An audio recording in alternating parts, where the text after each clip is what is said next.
आणखी एका मोठी बातमी आहे. तनिषा भिसे मृत्यू प्रकरणी दीनानाथ मंगेशकर रुग्णालयावर टीकेची झोड उठलेली आहे. अशातच विजय वडेट्टीवार यांनी दीनानाथ रुग्णालयाच्या कारभारावर पुन्हा टीका केली आहे. समाजसेवक प्रकाश आमटे यांचा मोफत उपचार करू असं सांगितलं होतं, पण बाहेरून औषधं आणण्याच्या नावाखाली 5 लाख रुपये मागितले होते या रुग्णालयानं, असा दावा वडेट्टीवार यांनी केलाय.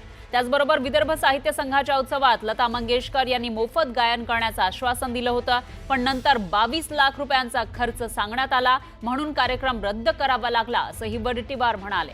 तर एका खासदाराने साहित्य संमेलनामध्ये येण्यासाठी लता मंगेशकर यांना निमंत्रण दिल्यानंतर संमेलनामध्ये येण्यासाठी 2 लाख रुपये मागितले गेले. त्या खासदारानं ते पैसे दिले. कार्यक्रम जवळ आल्यावर आणखी 3 लाख रुपये मागितले गेले, असा गंभीर आरोप वडेट्टीवार यांनी केलाय. तर उपचार न देऊन तनिषा भिसे यांचा जीव घेणाऱ्यांना सरकारनं सोडू नये, मग तो कितीही मोठा माणूस असू दे. कारवाई व्हावी अशी आमची मागणी आहे, असंही वडेट्टीवार म्हणाले.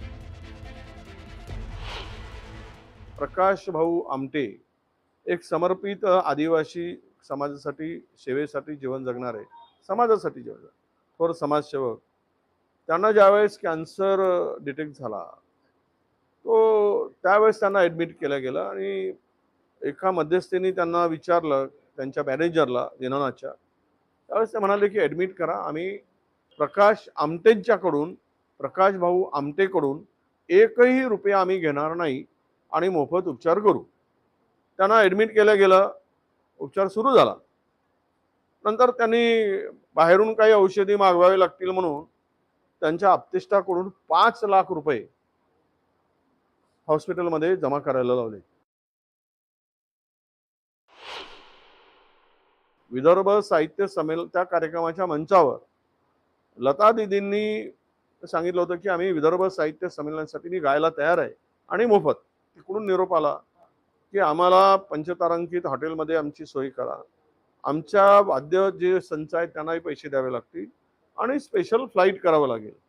तर यांना साधारणतः किती खर्च येईल त्यावेळेस सांगितलं गेलं की ते 22 लाख रुपये खर्च येईल आणि त्यांनी मग तो चेक देण्याची तयारी दर्शवली.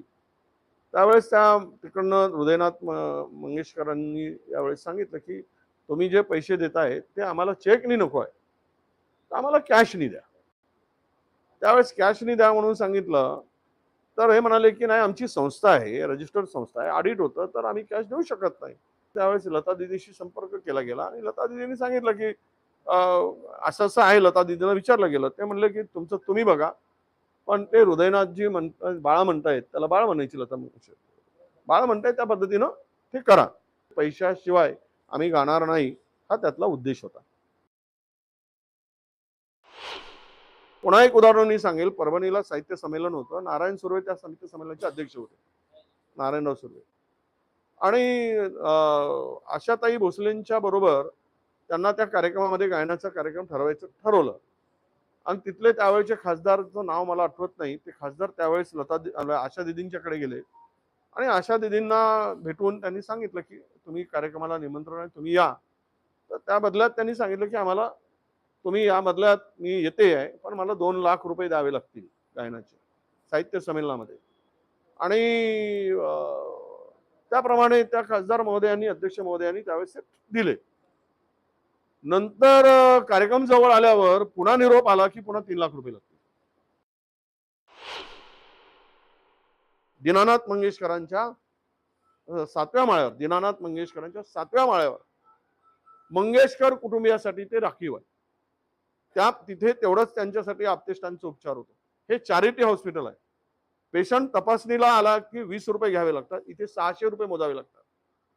20 रुपयामध्ये पेशंट तपासला गेला पाहिजे चॅरिटीमध्ये, मग 600 रुपये कशासाठी? म्हणजे ही लूट नाही का? म्हणून काल आलेला जो अहवाल आहे, तिसरा अहवाल त्या भगिनींच्या संदर्भात, हा मन हेलावणार आहे, हृदय पिळवून निघणार आहे. 2 मुलांना सोडून ती आई गेली. वेळीच उपचार झाला असता तर त्या मायमाऊलीचं जीवन आम्ही जीव वाचवू शकलो असतो, हाच त्या अहवालाचा अर्थ निघतो आहे. वेळीच उपचार झाला असता तर. पण उपचार न करून तिचा जीव घेणाऱ्यांना सरकारने सोडू नये. तो कितीही मोठा असू देत, किती लागेबांधे असू देत, किती नावलौकिक मिळवलेला मोठा माणूस असू दे, त्याला सोडता कामा नये. तो ज्याने चूक केली ती चूक आहे. तो कितीही मोठा असेल तरी ती चूक लक्षात घेऊन